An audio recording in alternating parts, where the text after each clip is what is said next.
There is a moment in life when you realize that the rain will fall whether you worry about it or not, and in that moment when you finally let go of control, something extraordinary happens. Life begins to flow. Not because you forced it, but because you stopped trying to. We live in a world that praises anticipation. We're taught to be ready for anything, to analyze, plan, overthink, all in the name of being prepared. But there's a fine line between preparation and worry. Preparation is a conscious act, focused, intentional, purposeful. Worry, however, is a mental habit, frantic, repetitive, draining. It's a loop that spins in your mind without direction or resolution. It doesn't lead to readiness, it leads to restlessness. While preparation readies your hands for action, worry shackles your spirit with fear. And yet, most people wear their worry like a badge of honor, thinking it shows responsibility. In truth, it reveals entrapment. Worry is deceptive. It creates the illusion that you're doing something productive when you're actually standing still. Like a rocking chair, it gives you the feeling of movement, but you remain in the same spot. Your mind jumps between possible outcomes, disasters that haven't occurred, conversations that never happened. It creates 100 problems in your mind for every one that exists in reality. The result: mental fatigue, emotional overload, spiritual exhaustion. You're tired not because you've lived too much, but because you've thought too much about things that might never happen. Worry is not solving problems, it's building prisons. There's also a cultural conditioning that must be addressed. Somewhere along the way, society started rewarding anxiety. A person who stays up all night thinking about work is labeled dedicated. A parent who constantly fears for their child is called caring. A student drowning in exam stress is seen as ambitious. But when did anxiety become a symbol of love or success? Worry doesn't prove how much you care, presence does. Worry doesn't improve performance, clarity does. The more we glorify stress, the more we normalize paralysis, because worry keeps you in motion, but never in momentum. Think of your mind like a garden. Worry is like watering the weeds. It feeds the very thing that will overtake your peace. Every worried thought gives energy to scenarios you don't want. It's as if you're rehearsing pain before life has even delivered it. You become the actor, the director, and the audience of a movie you never wanted to watch. And by the time the real challenge arrives, you're already depleted. True preparation equips you with tools and solutions. Worry fills your hands with fear, leaving no room for real strength. It's important to recognize that worry also steals something far more precious than energy. It steals presence. It pulls your awareness out of the now and into the realm of what if.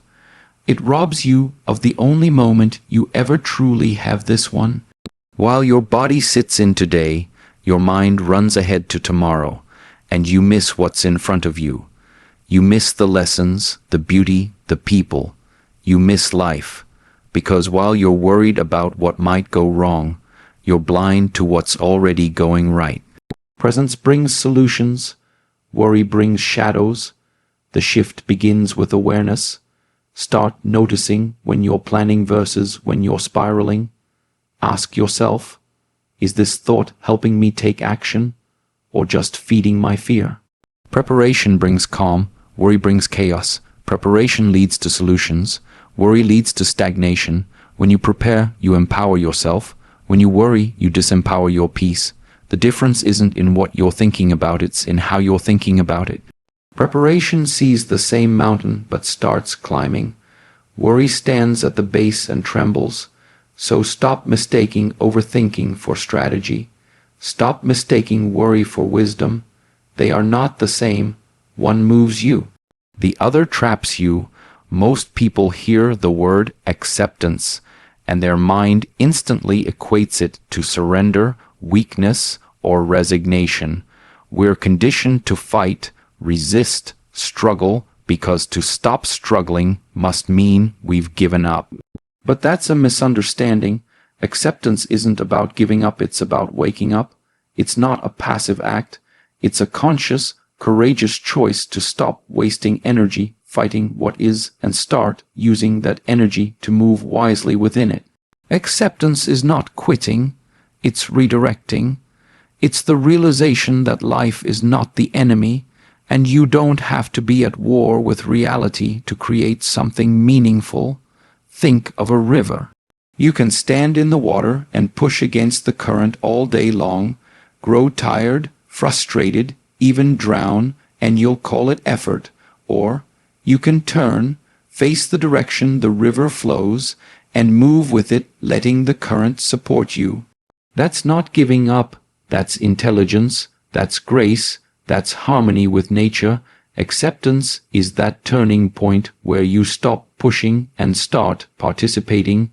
Life doesn't stop being difficult, but you stop making it harder by resisting what's already happening. And in that moment, something powerful shifts inside you. You start to realize that the world around you doesn't bend to your expectations, and that's not tragic. It's liberating. Expectations create suffering. We expect people to act a certain way, events to unfold in specific patterns, outcomes to match our plans. When they don't, and they often don't, we resist, we blame, we spiral. But when you accept that people are as they are, that life has its own rhythm, you stop needing things to go your way in order to feel peace. That peace comes from within, from accepting the now, not wishing it away. This doesn't mean you settle for less or stop dreaming. Acceptance isn't the end of ambition, it's the beginning of authentic effort. Because when you're not busy fighting reality, you finally have the space to respond with clarity. You stop reacting and start acting. You're no longer distracted by denial. Instead, you meet life where it is not where you think it should be, and that makes you far more effective. If you're in a storm and you waste all your energy screaming that it shouldn't be raining, you'll miss your chance to build shelter. Acceptance hands you the tools, and when it comes to pain, emotional pain, disappointment, loss, acceptance becomes your first step toward healing. You can't heal what you won't admit exists. You can't grow if you're stuck pretending the garden isn't full of weeds. Acceptance lets you look at the truth without flinching. It lets you say, yes, this happened. Yes, this hurts. And yes, I'm still here. That's not weakness. That's power. That's the power of tuning in, listening closely to what life is showing you, instead of drowning it out with resistance and noise. What begins to unfold after acceptance is something unexpected peace. Not the kind of peace that means life is perfect, but the kind that means you're no longer at war with yourself. You start to respond to life with intelligence, patience, and flexibility. You stop needing everything to change in order to feel okay. And ironically, this is when change does begin, because you're no longer stuck, you're in flow. So no, acceptance is not giving up, it's tuning in. It's the deep breath before transformation, the moment your struggle ends and your real strength begins. We often hold on tightly, desperately to things we no longer need. Ideas, assumptions, roles, habits, people. We grip them as if our identity depends on them, and in doing so, we crowd the mind, clutter the soul. There's no room left to see, to breathe, to evolve. Letting go isn't about loss, it's about space. It's not about removing something from your life forcefully. It's about releasing the mental weight that no longer serves your journey. The moment you unclench your emotional fist, something remarkable begins to happen. Clarity starts to whisper. Imagine a still pond. The surface is clear, reflective. You can see straight through. Now throw a handful of stones, each representing a fear, a memory, an assumption. The water ripples, distorts, becomes cloudy. That's what holding on does to your inner world. It disturbs the calm, but if you stop throwing and allow the water to settle, the clarity returns. The same principle applies within. Letting go doesn't mean you forget or delete your past. It means you stop stirring it, stop replaying it, stop anchoring yourself to what was, so you can finally see what is. Many people confuse letting go with indifference. They think it means not caring, but real letting go is the ultimate act of care. It says, I care too much about my peace to carry what hurts. I care too much about truth to hold on to illusions. I care too much about my energy to stay tangled in what drains it. Letting go is not a cold withdrawal, it's a warm return. A return to your center, a return to the now. When your hands are full of old attachments, you can't pick up the new gifts life is offering.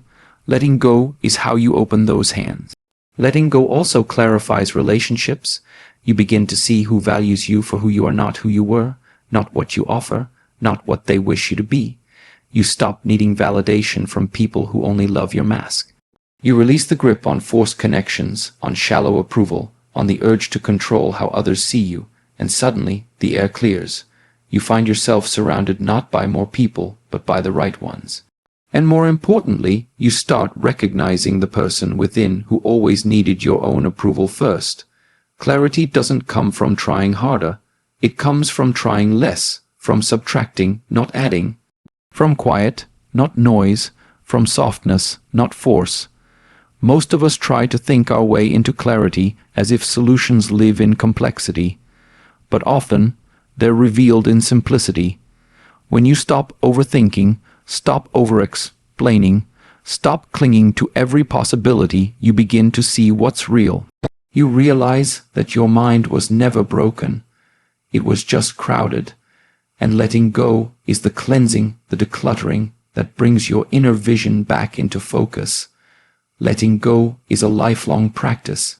It happens in small moments, releasing an angry thought before it takes root, loosening your grip on how the day should unfold, breathing through a difficult conversation instead of replaying it for hours. It happens in quiet shifts, choosing peace over control, calm over drama, presence over perfection. It's not dramatic, it's subtle, it's not instant, it's layered. But every time you choose to release instead of resist, to soften instead of grip, you make space. And in that space, clarity gently returns. We live in a world that never stops moving. Noise is everywhere. Notifications, headlines, opinions, deadlines, they compete endlessly for your attention. The result is a mind that forgets how to be still. But stillness is not emptiness. It is not a void. It is presence without distraction, clarity without noise, awareness without judgment.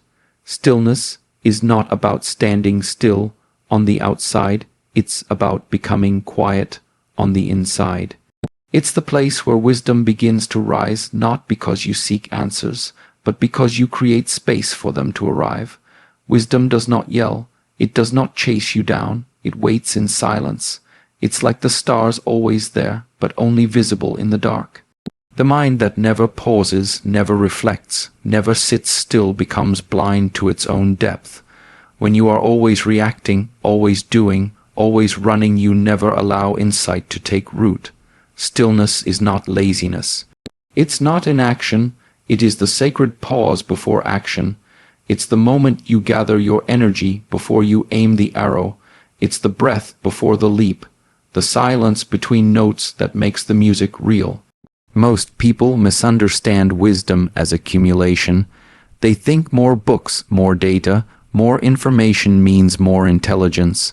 But wisdom is not about how much you know, it's about how well you know. How clearly you see, how deeply you understand, and that level of clarity cannot be found in endless motion. It's born in reflection. When you're still, you can observe your patterns, your assumptions, your reactions. You start to see where your habits help you and where they sabotage you. You begin to witness your life instead of just racing through it. Stillness is where transformation begins. It's the mirror that shows you the truth without distortion. It's the space where you realize you're not your thoughts, you're the awareness behind them. In stillness, you learn to stop identifying with every emotion that passes through. You begin to understand that thoughts are like clouds, they come and go, but you are the sky. And the sky is not disturbed by storms. This simple truth, once deeply felt, changes everything. You no longer fight your thoughts, you simply watch them pass. From this still place, real strength emerges. There's a paradox here. Many people chase peace. They read about it, talk about it, wish for it, but they never sit down and meet it. Because peace lives in stillness, and stillness feels unfamiliar, uncomfortable, even frightening. Why? Because when you become still, all the noise you've been suppressing starts to surface. The discomfort, the fear, the unresolved grief. But that's the gateway. The still mind becomes the stage for healing. It's where you stop avoiding and start understanding. You face what is, and in facing it, you free yourself from it. Practice stillness like a daily ritual. It doesn't have to be long. Even a few minutes can shift your entire day. Sit quietly, close your eyes, breathe deeply. Listen not to the world, but to yourself. Feel your body. Watch your thoughts without chasing them. Be still not to escape life, but to enter it fully. Because it's in this stillness that life speaks most clearly. The guidance you've been searching for, it's already within you. It's just been waiting for you to become still enough to hear it. Tension is something we carry more often than we realize. It's in our shoulders, our jaw, our breath, but more than that, it's in our thoughts. It shows up when we try to control every detail, fix every situation, anticipate every outcome. It's rooted in fear, the fear that if we don't grip tightly enough, everything will fall apart. But ironically, the tighter we hold on, the more things slip through our fingers. Life was never designed to be gripped like a sword. It was meant to be held like water. The more you squeeze, the less you feel. The more you trust, the more it flows. Trust is not wishful thinking. It is not blind optimism. Trust is a deep, steady confidence in the unfolding of things. It's the quiet knowing that even if you don't understand it now, life is moving in rhythm with something greater than your control. When you operate from trust, you make decisions from a grounded place, not from panic. You let go of the need to know everything and instead focus on meeting what comes. This doesn't mean you sit back and wait. It means you show up fully, but without the tension of needing to predict or perfect the future. There's a powerful metaphor in the body. A tight muscle is weak. It restricts movement, shortens range, limits strength. But a relaxed muscle, that's where flexibility lives. That's where true power flows. Your mind is no different. When it's tense, reactive, anxious, it misjudges, misfires, misinterprets. But when it's calm, trusting, relaxed, it becomes receptive, creative, clear. In that relaxed state, new insights arise, solutions reveal themselves, and synchronicities begin to occur. Why? Because you've shifted out of resistance and into rhythm. Most of the suffering we experience doesn't come from life itself, it comes from our resistance to it. We brace ourselves for impact before anything has even happened. We tighten up before the challenge arrives. But what if, instead of preparing for the worst, we prepared to respond with our best? That shift requires trust. Trust that whatever comes, you'll find a way through. Trust that even setbacks carry lessons. Trust that uncertainty isn't your enemy, it's a space of possibility. Tension looks for what could go wrong. Trust listens for what might go right. When you trust life, you stop trying to micromanage the universe. You begin to cooperate with the unknown rather than fear it. You start flowing instead of forcing, and something amazing happens. Life starts to meet you halfway. Opportunities come that you didn't plan. People show up at just the right time. Ideas spark when you least expect. This isn't magic, it's alignment. When your internal world is rooted in trust, your external world responds in kind. Trust is not weakness. It's not passivity. It's the strongest form of surrender, not to defeat, but to intelligence greater than your own.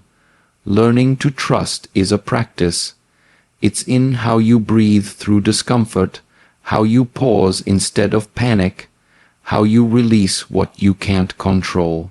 It's in the daily decision to meet life with open hands instead of closed fists.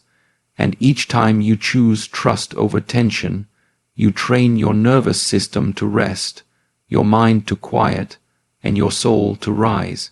Because in the end, life doesn't respond to how hard you fight it, it responds to how gently you flow with it. Control is one of the great illusions we cling to.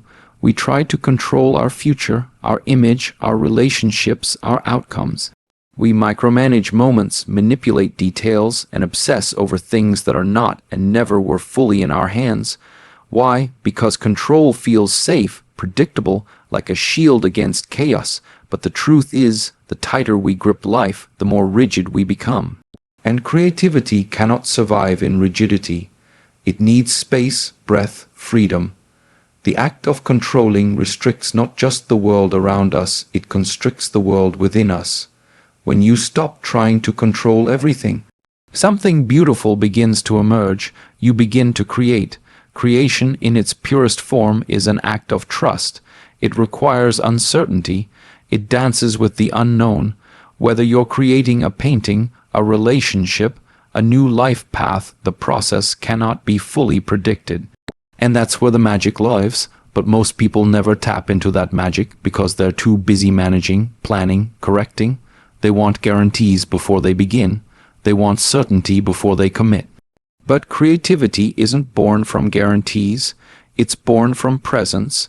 It's born from listening, not controlling, from openness, not fear. When you stop needing life to obey your plan, it begins to unfold in ways your mind couldn't have imagined. Think about how nature creates. A tree doesn't control how the wind blows. It doesn't stress about the rain. It simply grows rooted in place, but responsive to its environment. The same tree will bend in storms and still stretch toward the sun. That's creation in flow, and we're not separate from nature, we are part of it. But somewhere along the way, we replaced intuition with intellect, rhythm with rules, wonder with worry. When you stop forcing outcomes and start aligning with your natural rhythm, your ideas become more inspired, your actions more fluid, and your life more alive. Control is a wall. It may feel protective, but it also blocks connection. It blocks spontaneity, innovation, joy. A life built entirely on control is a sterile one. Nothing new can grow in a space that's overly curated, where every step is choreographed, every word filtered. But when you let go just a little, you invite surprise. You make room for creativity to bloom in unexpected ways. You begin to co-create with life rather than dictate to it. And in doing so, you move from survival to expression, from protection to possibility. Letting go of control doesn't mean abandoning discipline. It means replacing force with flow. It means trading rigidity for responsiveness. A dancer doesn't control every muscle, they trust the rhythm.